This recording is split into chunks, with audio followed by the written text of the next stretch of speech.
The theory is that all these shops will eat the cost, so they'll sell it to you for 50 cents instead of $1 so that you can get in the shop and spend your money on something else. So they'll overcharge on other products, but they will get you into the shop by offering 50% off on the embroidery thread. Hello and welcome to Unstitched Podcast. Today hanging out with Vika and Hannah. And today we're going to be talking about all the embroidery thread universe, different types of embroidery thread, all the conspiracy theories attached to embroidery thread, and so much more. So stick around. I am fully expecting you to just head this one up because I feel like I'm going to learn a lot from you. I don't know. I haven't done a ton of preparation, to be honest, but I feel like that it's just going to flow because we've talked about it before. So because it's us, yeah. Because it's us, right. Exactly. Yeah, so I want to dive in straight into your favorite type of embroidery floss.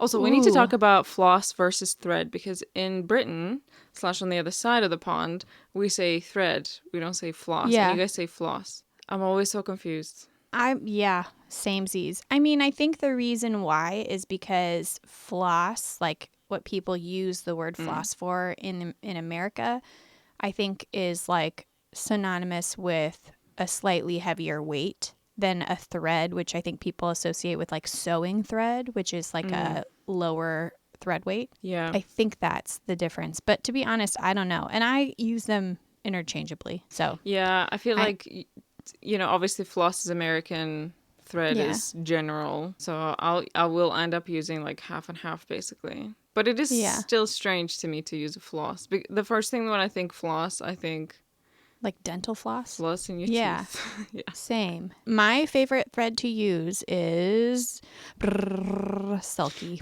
which does not surprise anyone. But that's also because the majority of my work, if I am using any kind of thread, I like to be very thin and very fine line kind of work because I want the fabric to be able to be shown way more since that's the thing that I like to highlight. Sulky thread is like a very lightweight, incredibly fine, strong thread. And it comes in spools, which I highly enjoy. I do not like using 6-stranded cotton as much just because I feel like it makes more of a mess. So for me, it's the ease of just being able to pull one strand off, cut it, and that's the one I'm using. How about you? What's your favorite? Agree. Before we jump into that, I want to ask you, so you said Sulky is your favorite. Yes. What is your most used thread? Is it still Sulky? Still Sulky. Sulky. So you use Sulky pretty much. So it's tricky because I also care about the environment and I want to be conscious of how much waste I create. So I try and utilize whatever I have, which for anybody who's new here, a lot of the fabric that I have and a lot of the thread that I have has been passed down to me either by my grandmother or relatives or from other people's relatives and grandmothers. Sadly, when the older generations pass away, a lot of them did do some sort of needlepoint, some sort of embroidery. And most people don't know what to do with that stuff. And it usually just gets donated to a Salvation Army, a Goodwill, some kind of secondhand store. But when you kind of make a name for yourself about trying to utilize recycled or secondhand goods, people send things to you. So I have so much fabric and thread that's been just passed down to me. A lot of it I don't even know what brand it is, but a lot of it is 6-stranded DMC cotton or JP coats. And so I just use whatever is on hand. JP coats? What is that? I've never heard of that. It's like a knockoff of okay. DMC. Okay. Gotcha. Yeah, I don't even know if they exist anymore. It was basically like a thread that was around when my grandmother was embroidering. So I have a lot of JP coats. I don't know if they're even. I should look that up. I don't even know if they're still in existence today. If I'm using if I'm really grabbing for a specific kind of thread, it's Sulky. Otherwise, I'm just grabbing whatever I have from one of those. Oh, I can do this. I can point there. One of those floss. happens. Gotcha. And what kind of sulky do you use? The sulky has a ton. I love the 12 weight, the petites, which are like these tiny little, they're cute and adorable. And then the metallics, because their metallics are unmatched. It is the brand that I recommend to anybody to use. They are so durable and strong, and the amount of metallic options that they have are like Insane. incredible. Like off the top of your head, 20 plus? Oh, easily. I mean, they have like different varieties of metallic thread too. So Different types of sheens and stuff? yeah. Okay. So, and then within each type there's like a full colorway. So it's pretty heavenly. And I can show some off and talk about them in the episode today. So okay, yeah, we'll definitely bring up sulky again. I'm surprised, I have to say, that that's your most used / favorite. I'm not surprised about the favorite part, but the most used I'm surprised about. So the tricky part is like if I'm making something that's going to be a kit, I will always use DMC because it's easy to grab, like it's easy to get a hold of in bulk. And less it's easy to expensive. distribute. Most people have heard of DMC before. Like it's really well known. But when I'm making my original artwork, it's so smooth. Like I don't even have to use like a thread conditioner or anything to like get the fray. Like it doesn't really fray. I just find it way more user friendly. For me, it'll be DMC. Yeah. Actually. But I really, really enjoy single strand stitching. So there's only one piece of art that I've done satin stitch with 3 strands. And it was the first satin stitch piece that I've done. And I've not done more than a single strand since. And then I will use pearl cottons and cotton embroidery and all kinds of DMC threads. But generally, it's a single strand stitching is what I enjoy because it's also like on a very small scale. You know, like not bigger than 4 inches. I like that. Yeah. So for anybody who is listening or watching at home, Vika did one of the giant quilt hoops in single strand. The giant hoop. Didn't you do that one in single strand? Well, it was pearl cotton, so it was Still, a strand, but it's not the same. It's not the same type of thread. I mean, it's a different kind of thread, but different. It's different. But you did single strand for that giant hoop, didn't you? Yeah, but it's a very thick strand.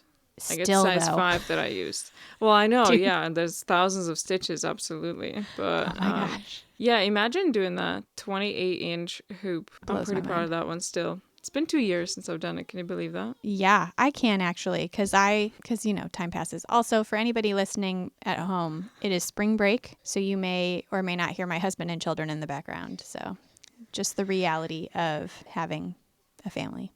Nobody cares, Hannah. Not about your family, but about the fact that they're screaming and shouting behind the door. Maybe it'll be more relatable. Exactly. So you prefer to use pearl cotton out of the different variations of DMC, or would you say 6-stranded or? So my favorite is single strand 6-stranded to use. Yeah. Because I like to me, that one, even though like, you know, most of the thread that I use is 100% cotton, that one is just, it's like the softest and the most like maneuverable, I guess, to me anyway. And I've tried all types of threads, so I feel like I have a big library of experience with embroidery thread because I wanted to. Like when I first discovered it, I was like, whoa, there's so much, which is weird because most of the people don't even know about the fact that there's so much more than just the 6 strands of this regular thread. Fair enough, it's the most popular for a reason, but there are others that are just as incredible or even more fun, you know, like pearl cotton, for example. So much fun. And DMC, when they make pearl cotton, there's a few different sizes, but the 2 most popular sizes, size 8 and size 5, they actually have a lot of colors. To say that DMC has the biggest color library, choice for the stranded thread, which is 500 colors.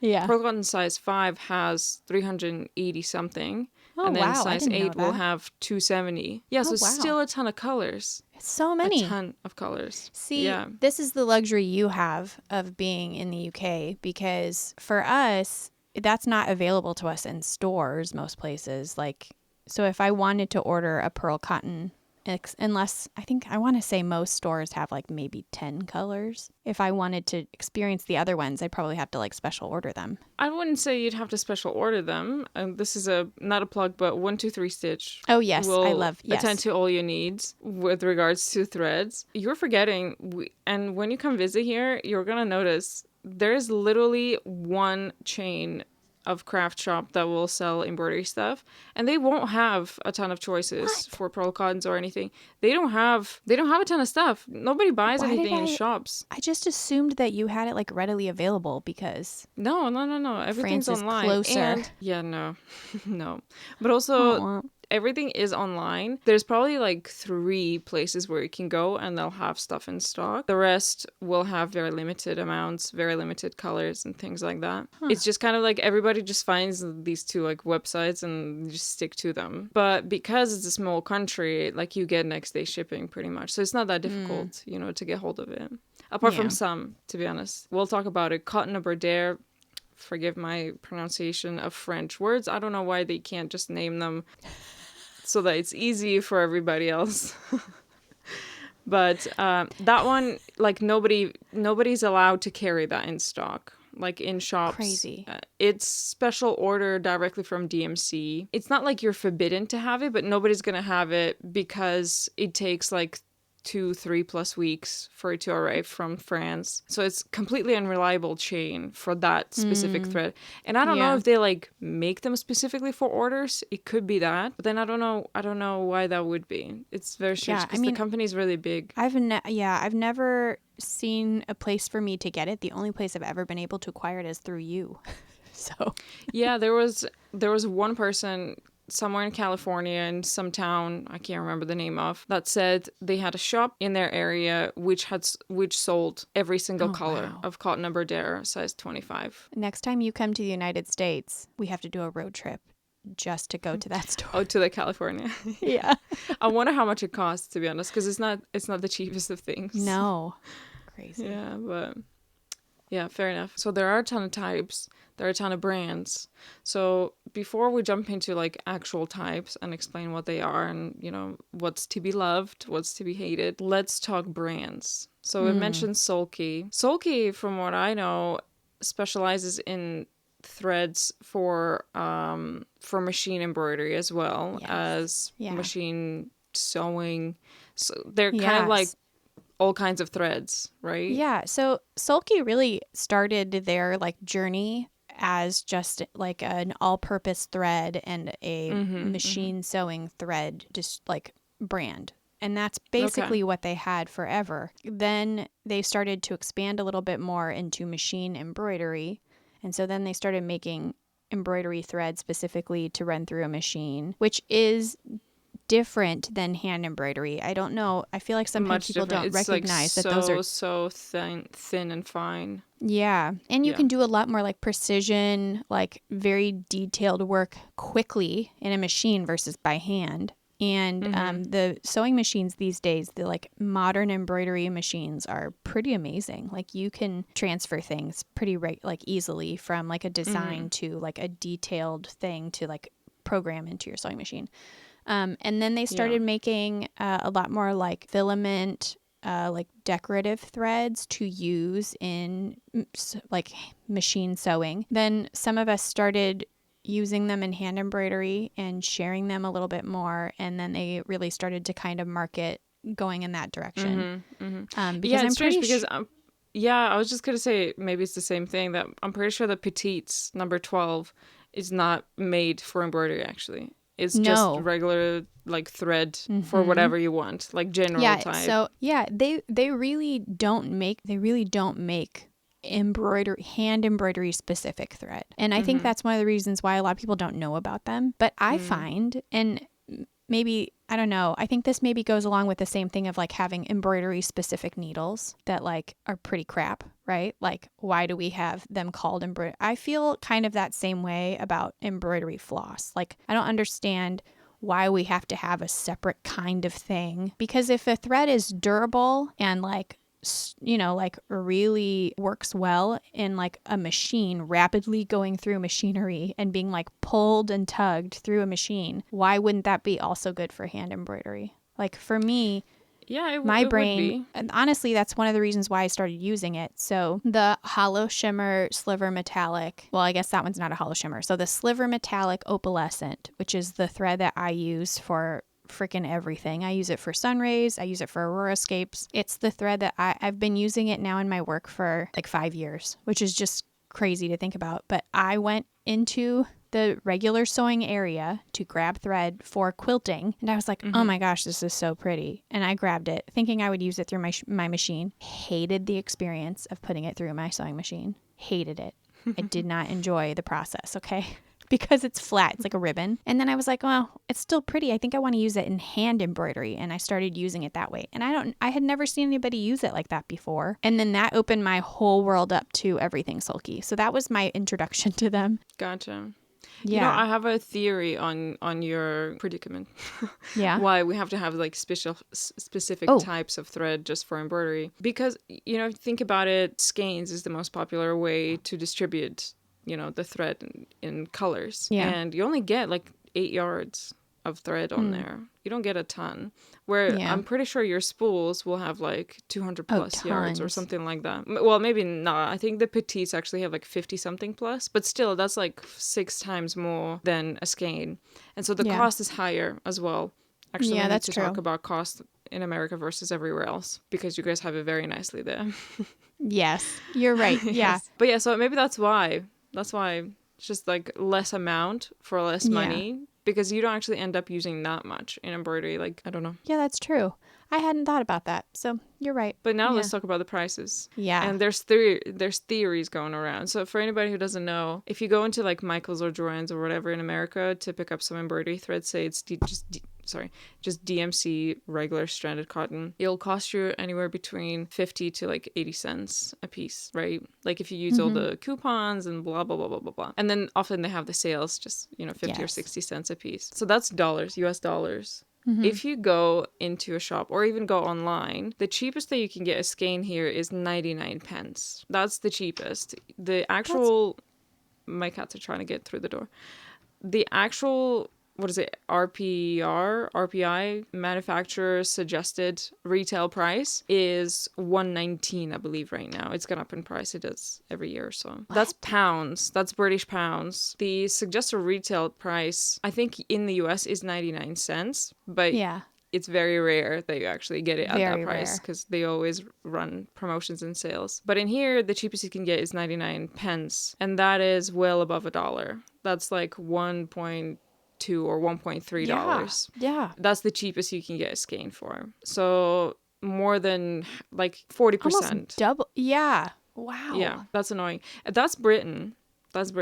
If you go places like France, if you go places like Switzerland, Norway, you're paying like $6 a piece. Maybe a little bit less, maybe a little bit more, depends. In Norway, definitely it's like $5 plus per piece. That's so crazy to me. Yeah. It feels like it should be the opposite. It should be the opposite. But there is a theory on that. I don't know, like, it kind of makes sense, but I don't know if it's take it with a grain of salt, basically. The US market, US-Canada market, I know in Canada it works a little bit differently. It is more expensive in there. Let's say US market, it is huge. And you guys do have Joann's, Michael's, Hobby Lobby. There's a few more, right? And they're all big and they're all kind of accessible everywhere, all around the country. Obviously, you have a ton of people. The theory is that all these shops will eat the cost, so they'll sell it to you for 50 cents instead of $1 so that you can get in the shop and spend your money on something else. So they'll overcharge on other products, but they will get you into the shop by offering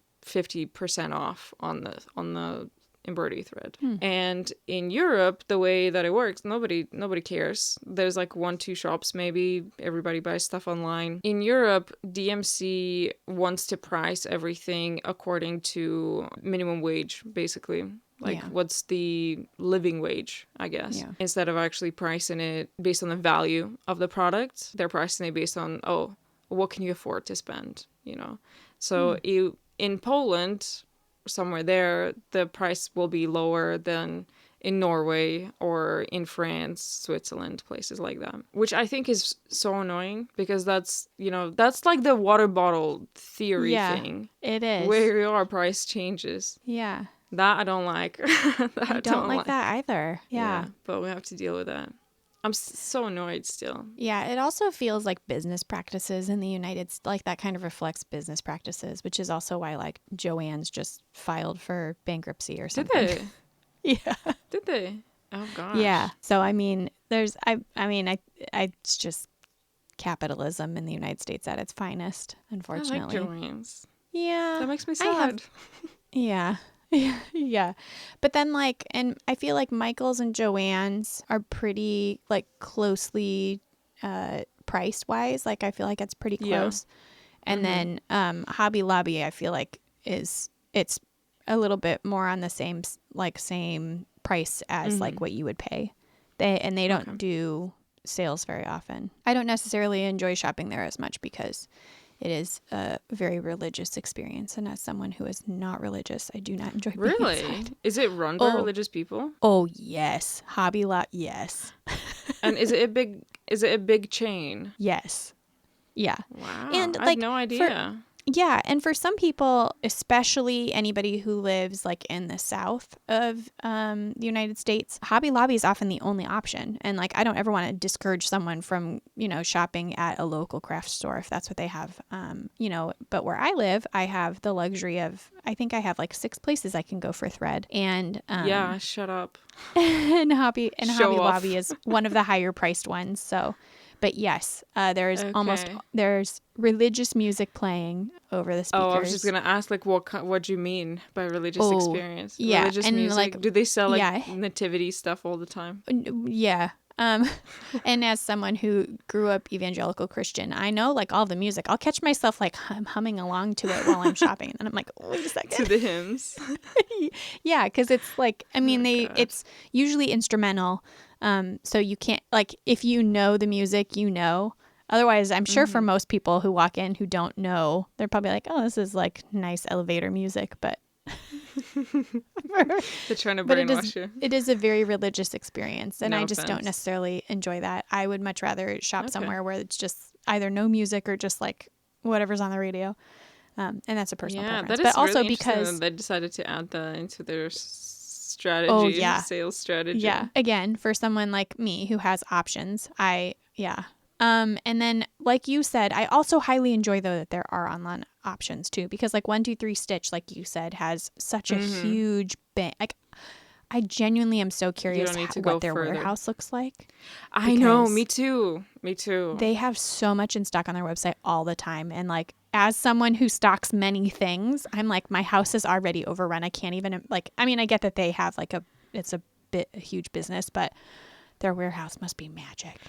Hannah, imagine if, because there's very easy ways of hiding companies and stuff. Imagine if 123 Stitch owns Michael's, Joann's, oh my gosh. Everybody. They're the mother. They're the umbrella. Okay, we're now getting into conspiracy theories. We could do a whole episode on stitching conspiracy theories. That's a good idea, actually, for an episode. I digress. Okay, so we are talking about brands. So DMC. Anchor is also one which didn't do well in the United States. I don't know if we've talked about that at all. No, but we should. We should. Because, okay, so there is this divide in the world. Yeah. It is DMC versus Anchor. There are kind of pros and cons to both in some ways. But it all comes down to where you are located. For example, in the US, well, I would say Western English-speaking countries will have the luxury of accessing both brands. Mm-hmm. Quite all right. No issues. We've bought Anchor together before in Michael's, in Joann's. It's pretty easy. It's there just alongside of DMC. But you can tell DMC is kind of dominating, can't you? And I've never been, but if you go Eastern Europe, if you go basically East, India, I don't know, the countries in the East, it will be mostly dominated by Anchor. And I don't know if they have some kind of treaty there, being okay, you don't touch this area and, let us be here and then we'll let you be there. I don't know. This is their internal affairs. But that's definitely seems that way, that it's just separated location-wise. Yeah. So, well, Anchor did a pretty hard launch shortly before you arrived. The first time you were here, right? Was it? I want to say it was the first time. I don't know what you're talking about. The first time you came to visit. I never went to visit. I never went. You're dreaming. To visit me. Stop You're dreaming.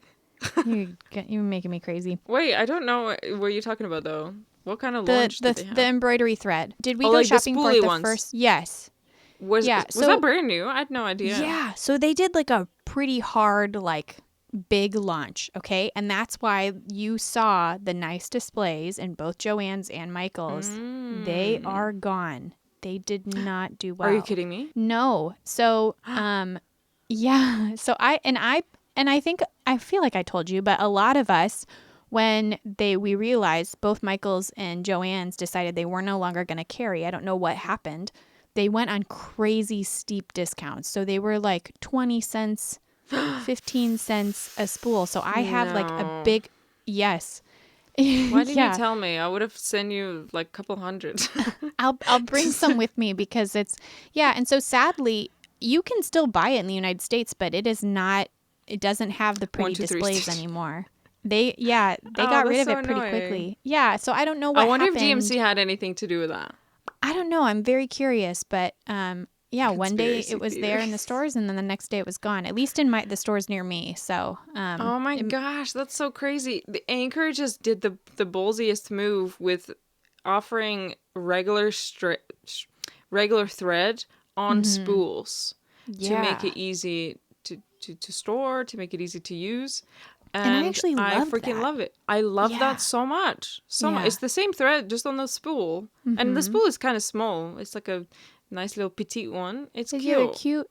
Yeah. I love And- them. I love the ones that I have. They're so cute. Yeah. But they And take a lot so more space, to be fair. They take up more space. They make more environmental waste. So like that's something to Plastic, consider suppose. too because of the plastic. True. I enjoy the stitching experience of Anchor. Like I like how smooth it is. Agreed. Like Agreed. Yeah. But downsides, and I wonder if maybe this is why they didn't do so well in the stores, there were complaints of color washing off. So like if someone were to do like a stick and stitch kind of piece of paper on top and like for patterns and bleed. then they stitched and then they washed it away, the colors were bleeding. Oh, so they weren't color fast. They weren't as color interesting. fast. And that's one thing I think why DMC dominates the market so much is because they really are color fast. Like I have never experienced DMC I bleeding. have certain colors. All the you blues have? will bleed. All the blues. All the blues. Apart from like, very faint light blues. Everything else will bleed. Just the pigments. Well, actually, you're opening a can of worms, which I knew was going to happen on this episode. Conspiracy theories, cans of worms. So there are different laws when it comes to pigment dyes, chemicals, all kinds of that. Yeah. All kinds of things like that. And different countries have different laws. So, for That's example, true. say they use this E370 blah, blah, blah dye on whatever color, 504 in here, because they do everything in France. So, they obviously, Yeah. like, their starting point is French law for all the chemicals and stuff. Yeah. So, they'll do whatever, what they can, and then they will do research as to what's allowed, what's not allowed in other countries where they want to distribute. And based on that, you might not have the colors that we have available, and you might have the colors that we That's do not have true. available. And that's all due to dyes. So I wonder if my blues here are not the same blues as you have, because yeah. my blues bleed if you put them in the water. Even if you like rub your fingers on some blues, like I want to say like 825. If you rub your fingers will go blue. Like it's pretty bad in some cases. There are some reds that do the same thing. I mean, it makes sense. What you are saying makes sense. I'm just so shocked by that. I mean, but it makes sense. I just have They never say thought it's all about color that. fast, but like how much can you trust them? You'll have to Yeah. test it before. They say test it before. Why say that it's color fast and then say, but test it before? You should give me a list of ones that you know bleed. And 825, 336, 824, 823, 820. and then I will get you skeins of the them. American ones. Let's Yes. do that. We'll do a color test. test. Yeah, I wonder what was happening there. But anyway, it was really disappointing to me that Anchor did this huge launch. Like the display cases were beautiful. And they were like cute. they were We have video, yeah. Yeah, like we were so happy to go and visit It was those. so much and fun. They're gone. They worked like there's these popular home improvement things that you put in your fridge and like you put your cans in there and it rotates them. Yes. it was kind of like that. And they would like pop out the you next take one. it out, and then the next, next one would come in. down. Oh, yeah. it was yeah, so it was fun. very satisfying. Like vending machines. Yes. Oh So my God. yeah, and Anchor does still sell in stores for the like regular skeins on like the the regular classic. I don't know what you call Skeins. that. The regular, yeah. Skeins. They still sell those in bags. So like the hefty bag, so that there's like many colors of them, like a starter kit. Interesting. They do still sell those in stores, but they just don't have the spools anymore, and they don't That have is the very hanging sad. skeins much of Anchor. Honestly, Anchor DMC just dominates so much in the United States now. Well, same here. Same here. You can find Anchor. Like, it's not difficult, but it's mostly DMC. Yeah. Yeah. Yeah. But some people And- don't have the luxury of accessing both. Or even, to be honest, like one of them. Like, some countries don't Right. even have either. They'll have something Yeah. of their own.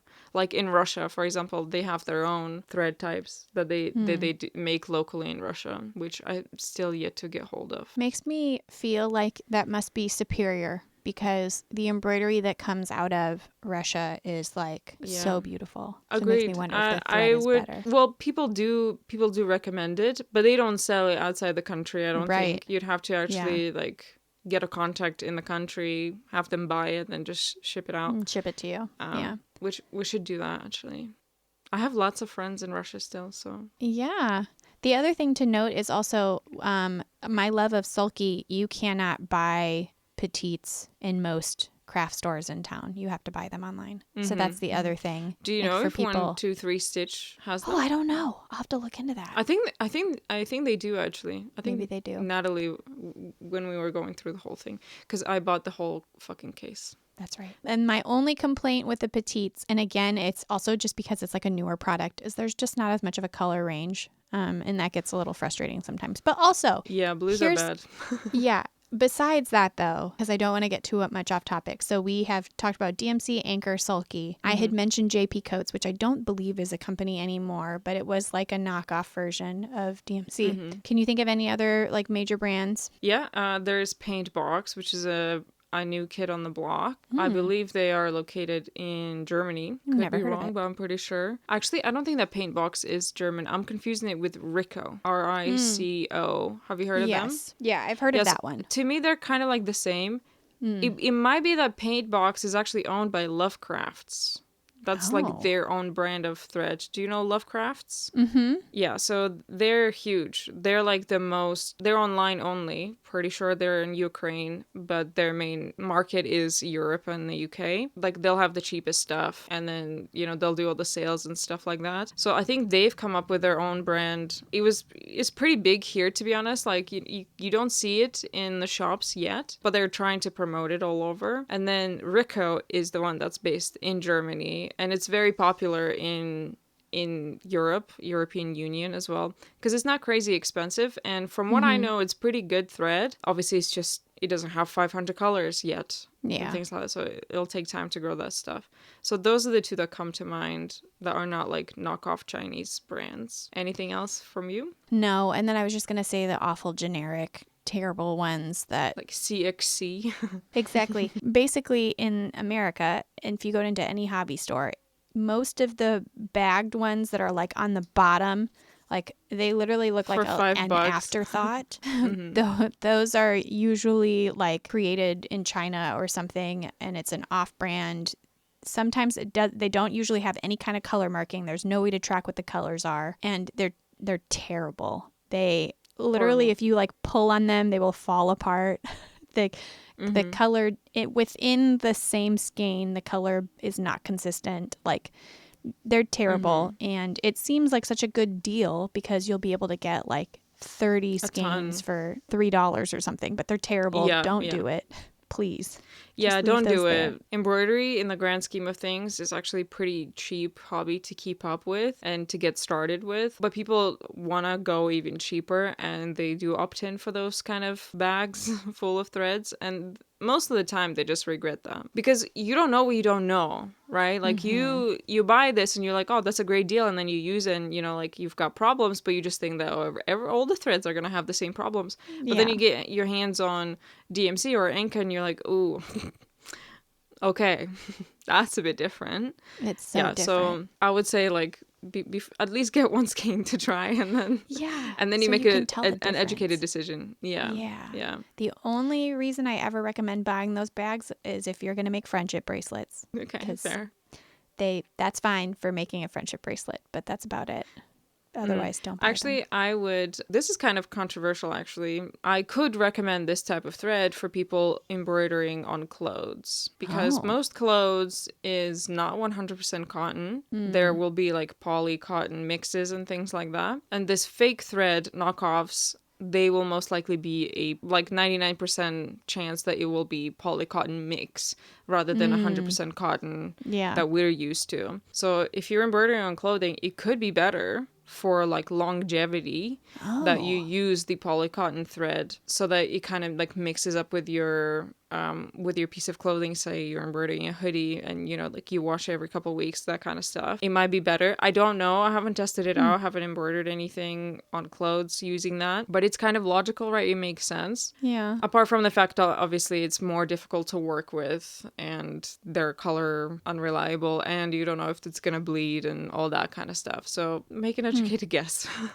when you decide on things like that. Any other brands? No, I can't think of any other brands. I think that's, yeah, I think Okay. we pretty much covered the brands. The other thing I was going to mention is then if we wanted to get into the difference between the three main DMC thread types that you had brought up, because I did not know that pearl cotton was a thing until maybe, I don't know, 2022. That's sad. I had seen it in the store, but like I was like, I don't know why people, I don't know what the use is for that. So let's pretend like I know nothing. Why would you recommend using a pearl cotton versus a six-stranded cotton? Like, what would you say is like the Well, exciting off the top bit of my about head, pearl cotton? it is extremely beginner friendly because it's just one strand. It's one thick ass strand. It comes either on the skein if it's pearl cotton 5 or 8, or like on the cotton ball, which would be a little bit more expensive, but you'd get like 85 meters worth of thread Yeah. instead of like 25. It's extremely beginner friendly. It's very easy to use. It has this like a twisted kind of braid look on it. So it's got like a bit of a texture, and me again, like I'm just doing satin stitch, so what I'm looking is a bunch of stitches next to each other, like a bunch of long stitches. The texture that it makes is quite unique, to be honest, like thread wise. There's no other thread apart from pearl cotton that has that particular look. It's super freaking fun to work with. So fun because it's just one strand. Like there's no work, there's no, you know, guessing, like that kind of stuff. It's fun. That's why I would recommend it. But obviously, the downside is that you can't use less of it. You know, like you can't make it Right. smaller. So you're stuck with that one size. Whereas, say if you have 6 strands, you could use all 6. You could use 5, 4, 3, 2. You could use 1. You know, like you have all these options there. Yeah. So I wouldn't recommend using pearl cotton, say size 8, because that's the smaller. It's called medium because there are smaller sizes, but they don't have very many colors, so it's kind of pointless to even consider those. So size 8 is the smaller one compared to size 5. I would say the minimum size that you should be stitching that with is 5 inches. Otherwise, it will stand out because it's quite thick. It's the equivalent of 2 to 3 strands, basically. I would say maybe wow. 2 is that. And then 5 is more like 3 to 4 strands thickness. It's hefty. And if you think about it, it's round, right? So like when you can lay say you're stitching with 4 strands, you can lay your strands like right next to each other and like they become really flat. Where pearl cotton 5 is not going to be flat. It's like it's round. It's going to stick out like a piece of rope on there, you know? Yeah. So, and there's I've many things that never- you can do with pearl cotton. Like, I've never stitched with it ever. what the? I know. Why? Again, I have so much thread at my disposal. I'm just going to use up what I have. I've never had it donated to me, so I've never used it. I will donate some. No, I'm sure I could go to Natalie's house and she would, because she has just She a wall would. of it. But She would absolutely donate some for you. yeah, I've never. You should try it. It's really never fun. thought. And then there's also different types of. Besides that is the broder. Yeah, cotton embroidery. French fucking words. I don't know how to say it. I'm saying Yeah. it totally wrong. totally Just wrong. disclaimer, we are doing our best, okay? Nobody needs to come at us about mispronouncing To be honest, things. I don't even care about doing my best. I just say that's how I say it. I don't give a fuck. I know what I'm talking about. And then there's also, they have the, I'm going to say it wrong. Is it moulin? Moulin, yeah. But Yeah. that's the regular thread. That's the regular stranded thread. That's what it's called. Moulin Special. Oh, really? Is Yeah. it? I thought that was It's just like the regular stranded, 6-stranded thread. It's got a name, a French name. Yeah, but it's like they have like a special edition or something. Is it like special colors then? No, that's just the name of the thread. Moulin Special. That's the name of it. What are you looking at? What are you referring to? I'm looking at the card, the DMC card. They have like a whole other section for it. Is it like the variegated thread or? No, they just have it in here as like a special thing. So Where? I'm on this last part here. This Yeah, section. is it the top? Yeah, that's the regular stranded thread. I wonder why they put it in a separate thing.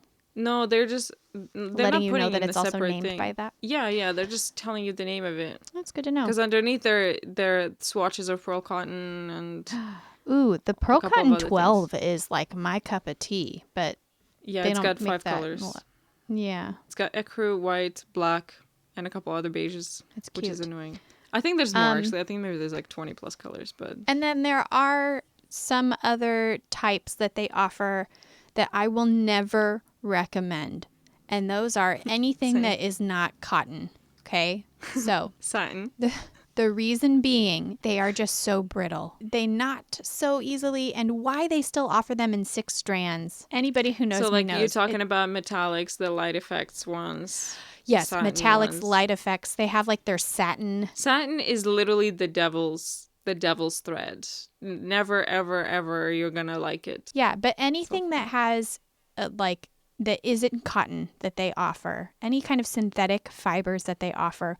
Why they think to put a synthetic fiber in 6 strands all next to each other. It's like asking, I swear, I just look at it and it's already knotted. It's already in a pile of like just disaster and it's fraying and I don't know where one strand is. Like, yeah, agreed. And the feel of it also makes my skin crawl. To touch their diamond thread is the only one that maybe I would say is okay, and those come in spools. That will be more like the soul keys. Yeah. Yes, but anything that comes in the regular like hanging skein, don't do it, please. Yeah, don't I would do agree. It. Apart from maybe one, for a specific look, because it is a very specific type of thread. It's got the metallics inside it, but it's regular stranded cotton thread with a mix of metallics inside the skein. So it's called Etoile. I don't know. Yes. Oh, that one. Yes. That one is... That one I would recommend to try for the looks of it. Like, that looks so much fun. Like, I haven't actually stitched with it. I really want to. It's very lightweight. It's very fluffy. So if you are looking for something to give like a nice light texture, I would... Yes, it's okay. There's times for things, you know. Yes.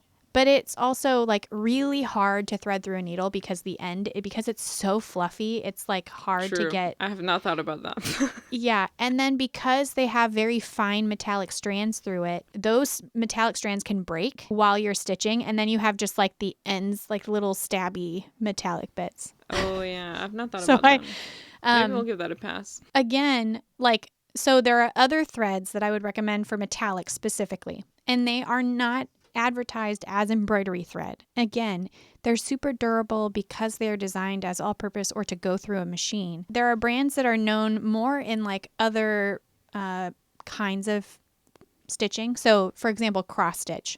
Krennic thread is one that like dominates for cross stitch because cross stitchers do use metallics or different variations of threads to add details to their patterns. And Krennic's been around forever, and that's UK based. And they have different weights. They have like braided, they have really heavy thread, but then they also have very, very fine, thin thread. And they're very beloved in the cross stitching community. And I like it. It's nice. It's harder for me to get my hands a hold of because it's not based in the United States. Gutermann also makes a ton, which again, German, comparable to sulky, like they're very similar. And I also, I wonder if they have a partnership or something, because they offer threads that almost look identical sometimes. I don't think so. They're just like really big competitors. Anchor also makes metallic threads that go through sewing machines, and they're pretty nice. So I would recommend like literally anything, any other brand.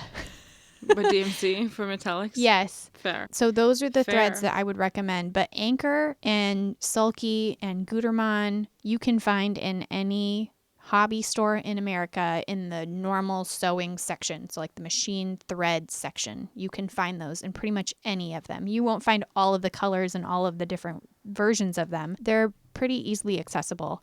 I just don't think people know to find them because they're not in the hand embroidery section. So. Yeah. That's fair. I want to talk about just a little bit about things that could be unavailable in certain countries and things like that. We mentioned the dyes, so that would affect some colors. DMC as well as Anchor, DMC does it better. They have printed thread cards, which Hannah has showed earlier. If you're watching, if you're listening, it's just like a big piece of cardboard with actual thread swatches on there, just to show you what the thread will look like in each color.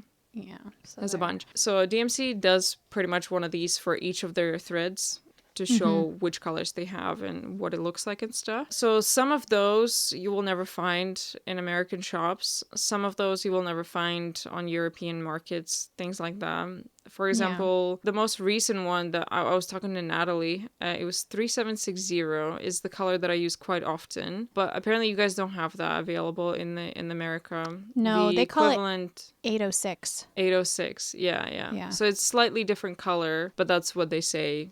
You know, if you can't get hold of 37, they even put that on there just to kind of show you, nope, not available there. There's a few of them, not a ton, but like maybe like under 10, maybe just over 10 of those from 500 colors. That's not a bad percentage, you know. And then there's embroidery thread types that might not be available. For example, the cotton Embroidery that we're talking about, it is incredible thread, just amazing, awesome, but it just seems like DMC really hides it from the world. It's available on their website for the UK and French people. You won't see it if you go on dmc.com from America. You won't see it from anywhere else, pretty much. But you will see, if you go from America, you will see that he sells something similar that's called floosh, which is apparently similar to cotton embroidery, but still quite different. And the skeins of that cost like $12 a piece, but also it's a huge skein, like it's 50 meters or something, like a ton of thread, maybe more. I've never even could get my hands on that because they only sell it to the American public, but also they only have like a handful of colors of that thread. But I don't know why anybody would need this obscene amount on the skein for $15, something like that. So I have no idea what the hell they're thinking, who they're actually advertising it to and things like that, and why they are hiding cotton embroidery from the world. I don't know, because even here it is very difficult to get hold of. You have to order directly from DMC. Even at wholesale, they take forever. There's not a straightforward way of doing it, really, and there's always issues. But I love that thread so much. I try so hard to have like products available with this thread. Like I'm gonna be making some little kits with it, and I've already made some stick and stitch kits with it, just to kind of spread the word, because it's such an incredible thread. I love it so much. It's like my favorite. I asked you to describe pearl cotton a little bit, but we haven't gone over, like, because it is so like soft and smooth of an experience. If anybody has ever tried a needlepoint or Bargello, those are the things, like you the yarns that you use, the threads that you use are heavy. They're like heavier than 6-stranded, you know, if you use the whole thing. So there's wools, there's they're chunky wools, very smushy. And then DMC has a premium option for Bargello and needlepoint, which is called soft cotton, and I don't know that that's available widely in America, but it is. It's like, imagine a piece of thread. It's quite chunky but you can smush it like a marshmallow. Yeah. Is so awesome. It's like, a lovely, like, I could Little imagining pillow. people putting that on the pillow and just like not even noticing that there's Yeah. embroidery on there because it's that soft. Cotton embroidery is kind of like that, but in the miniature size. It's nice and soft. It's not very smushy, but it's really lovely and soft. It does have a twist, but the twist is not as visible, let's say, as in pearl cotton. And because it is much softer, it's a different type of cotton, I guess, that they use. It's not very fluffy. Like Yeah. at the end, like when you use it and you have an end hanging and then you put it through the thing, like it will fray, it will like puff up and stuff like that, but only at the end. Like the actual thread doesn't do that much. Yeah, I like it. I would compare that to sulky, except there's no shine. It's very matte. It's very, where yeah. sulky is very shiny. Yes, Not which we very, didn't but talk shinier. about, but sulky does have a little bit more of luster to it. Also, we haven't gone over the world of like silk and stuff too, but there is a subset of embroidery, especially like thread painting world, where they do stitch with like silk-based threads and stuff. I am not an expert on that, but that is never also heard of it, another to be honest. category. There's wools. People stitch with wools. Yes, wools. Well, there's a brand new one. As embroidery has kind of grown and evolved through time, especially because embroidery is a thing again, right? Like it's really had another boom in popularity. And so now all sorts of products are coming out because people are experimenting. There's so many more of us that are doing mixed media, so many more of us that are like messing around with textures and like different things to embroider on, right? Like we're no longer just stitching on regular cotton fabric or like if you're cross stitcher on Ada. Yeah. Like, and because of that, new products are coming out to be able to accommodate and work with that. Like DMC launched their wool line. The eco wool line. Yeah. Dyed with natural ingredients such as onions and nuts and pistachios, things like that, which is actually pretty incredible. I don't know cool. how, like the colors, I could see issues being, turning up with consistency of their colors. Totally. But I think they've introduced like 50 something colors of this Ecovita embroidery thread. So Ecovita is already trademarked by them, and they have knitting yarn and crochet yarn. That's the same principle. So they just expanded that Ecovita range to embroidery to include wool, which is sustainably sourced, apparently. It's very refined, all that kind of stuff. I've had a little play with it. I got some colors. I will get some more, but I think there's like 50 plus something right now, maybe a little bit less. It seems lovely. The colors are incredible. They're very kind of mute a little bit. They're not like screaming at your face. Tame. I would say tame and very calming colors. I love the colors. But yeah, I think how cool is it that we are like artists in a day and age where products are changing and stuff to accommodate like what we are all wanting. So while we are on this subject, I hope someone from DMC maybe just happens upon our podcast and listens. Please expand your colors in your darker colorways. Please, for the love of all things, because the dark blues, the dark purples, the dark reds, and basically there are no any dark very purples, really. Yeah, like they have an amazing amount of colors, but they could make more, and it makes me so 100%. sad that they don't have certain colorways. Because like, searching for a very dark purple when I have very dark purples. No, they just don't have, like, they don't have a dark purple that's almost black. They don't have it. They don't have a dark red that's almost black. They don't have a dark, really anything. Like, the only dark that I can think of is like 500, but still, it could be darker. It's not actually that dark. But those are the difficult ones. Those are the difficult ones, like production-wise. Because darker, richer, like how back in the day, everybody wore just like regular linen colors. Because nobody had dyes, or, dyes were just being invented and only the rich wore them. It's still, nothing's changed. Like the good colors are very difficult to come by. But then there are like I understand 200 pinks, I feel like, Agreed. There are a ton of pinks, and I understand why. Because of the florals, you know. But then there's colors like 742 and then 972, which are pretty much identical yellows. Yeah, like I don't understand. Why have both? Right. Yeah. Yes. So I that's don't get it either. Are you ready to take that quiz is my question. Okay, listen. There's this game Hannah and I play all the time. She never wants to play it, you see. I'm so And it bad is at Guess it. the Color. I said that we should do a quiz at the end and I would quiz her. And she said no, but then obviously we're still going ahead because I'm running the podcast. Kidding. But I compromised and I sent her 3 pictures. Only 3. She needs to guess only 3 colors and she still don't want to. So, Hannah, be nice to people. People want to see you either succeed or fail. And I want to have fun. All But right. trust me, these 3 colors that I sent you are the colors that you should know. Okay. Okay, so there's the first one. I'll put it on the screen, but it is the light green. The light green. I want to say it's in this like early 700s, but I feel like I'm wrong. It's not in the early 700s, I can tell you. I got nothing. You got nothing. Okay. All right, well, epic fail on the number 1. It's 164. Okay. Doesn't ring a bell. Nope. Okay, fair enough. Well, the rest, the other 2 should do. I should know this one. Yeah. Oh. I don't think I know this one. Is it in the 100s? No. 502? Very close. 501? 501. Oh, See, you're not okay. that bad at it. You're not that bad at it. Good job. It's 501.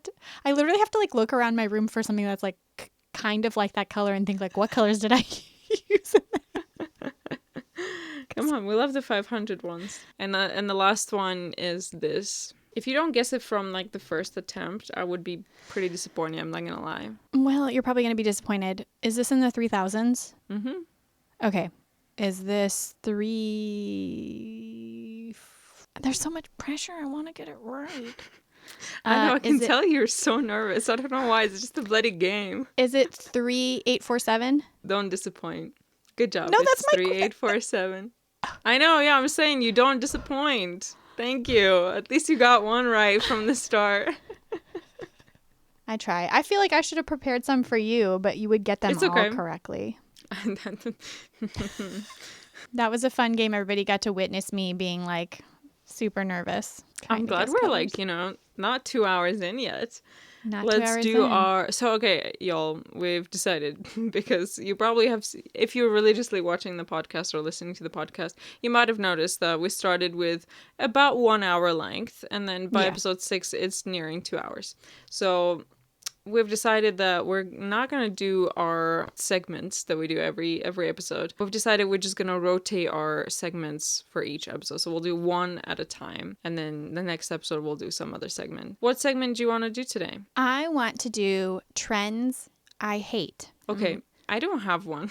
I absolutely cannot stand AI embroidery. Oh, okay. AI anything, to be honest. Any kind of AI art generation. AI anything. I find it very dangerous. I find it gross feeling because oftentimes it is used as a way to try and manipulate other people or make them think that it is actually hand embroidery. It's just very misleading, and I feel like it also, for anybody who doesn't know embroidery work very well, it's very easy to be like Deceived. Yeah. I mean, if you know what embroidery looks like, it's very easy to tell if something is AI. But I just feel like as it gets better and better, it's going to get harder and harder to tell. And I feel like there's going to be people that get scammed out of money. There's going to be, and already I feel like it's already happening where people like are saying, oh, this is a pattern that you can download. This is a kit that I made. And it's just a scam. Wow. Yeah. I've not seen it go that far. But I'm also curious. You said that you're sure that there would be some positive opinions about it. I don't see a possibility of that. What do you mean? Maybe just people who back AI in general, I feel like are going to be like have some positive to it. I don't know. I guess AI in general. Like, I don't think that it's a bad thing. But when it comes to art and generated, yeah. And I think the only positive that I can come up with is if someone is trying to brainstorm ideas, maybe, and like to plug it into a generator to like kind of like get ideas. But again, I feel like it's an easy way out. But overall, it just really bothers me. I agree. I don't have a trend to share this time, so well, that's okay. Let's do an artist shout out. My artist shout out. is a wonderful buddy of mine. She took a pretty decent, I don't want to call it a hiatus, but she is multi-talented and has shifted back and forth. She really enjoys painting more than anything else, I think, but is all of a sudden feeling a burst of energy in embroidery work again. She's also a florist. Her name is Ashley, and it used to be at happymood.co, but now it is Happy Mood Studio on social media. And she makes absolutely stunning mixed media embroidery work. But again, she's also a painter, and she does mixed media paintings with embroidery, like stump work on them. But we have been very good friends online for a bit. I own several of her pieces. She is an incredible human, but also just like one of the most talented people I have ever met. I feel like everything that she touches becomes art. Like just the way that she lives her life is art. Yeah, it's very cool. I love But it's her all stuff. very much her. Like if the second that I see, and again, I think that's what I really love and respect about other artists is if I am scrolling and I can just automatically tell who that artwork is made by is like a wonderful thing. You know, like that was something that I strive for, is that people would know that it's mine when scrolling. And her artwork is just stunning. How about you? So the account is called Studio M. The tag is M_Fine Arts Studio. So there's a double S in there. I'll put it on the screen. So I've known Mira for a couple of years. I've purchased a couple of things from her. Oh, yes. She's such a perfectionist. Like that's so what I would kind of, because she dabbles in everything. Like whatever she like embroidery she loves. Painting, she's made a freaking notebook recently. She just does whatever her heart desires. She doesn't post very often, which is what I can see, like, you know, being the perfectionist. Her feed is just impeccable, but she doesn't post very often. Perfectionist part of it. So I wish she posted more, you know, her process and things like that. I wish she'd done that, but you know, people do what they want to do. I just love everything that she makes. Literally everything that she makes, I love. So I just wanted to give her a shout out because she's such a cool artist. Is so selective on what she shares, though. I feel like when she does share, it is truly like such a moment. Masterpiece. Yes. Yeah. True. Yeah. True. Very true. The last couple posts pieces of artwork that she shared, I've almost always shared it to my stories instantly because I'm like, look, everybody, look at the next masterpiece. I know. Yeah. Well, that's exactly it. I also love her stitching is so refined, but then she also pairs a lot of her artwork with like very bold color choices. And like the mix of those two things is just so satisfying. She's just got a very creative, like she literally, like whatever she touches, like, you know, your shout out is, you know, very similar. Like they are similar people. Mira will do like lino cut printing. And she'll do painting on fabric, and she'll do a notebook, and she'll do floral embroidery, and she'll do acrylic stuff, and she'll do cards and freaking everything. It's beautiful. I love what she does. It is. I agree. Check her out. You'll check her out. Anything else you want to talk about today? Any last I don't think thoughts? so. I think we covered a good bit. If you have threads that we didn't mention, let us know. If there's something you disagree with, let us know. We are constantly learning and growing. This podcast has been a really wonderful opportunity for us to continue to learn more about this art form that we love. Yeah, and give us a follow on social media. We're on TikTok, on Instagram, and on YouTube, which is the preferred place for you to watch this podcast if you'd like to, or listen. You don't have to watch. We're on Spotify, Apple Podcasts, everywhere. If you can leave us a rating or review, you can participate in the polls on Spotify. That would be fantastic. And thank you so much for getting on Stitch with us today. Hope you have a great week, 2 weeks. We'll see you in 2 weeks. Bye. Bye.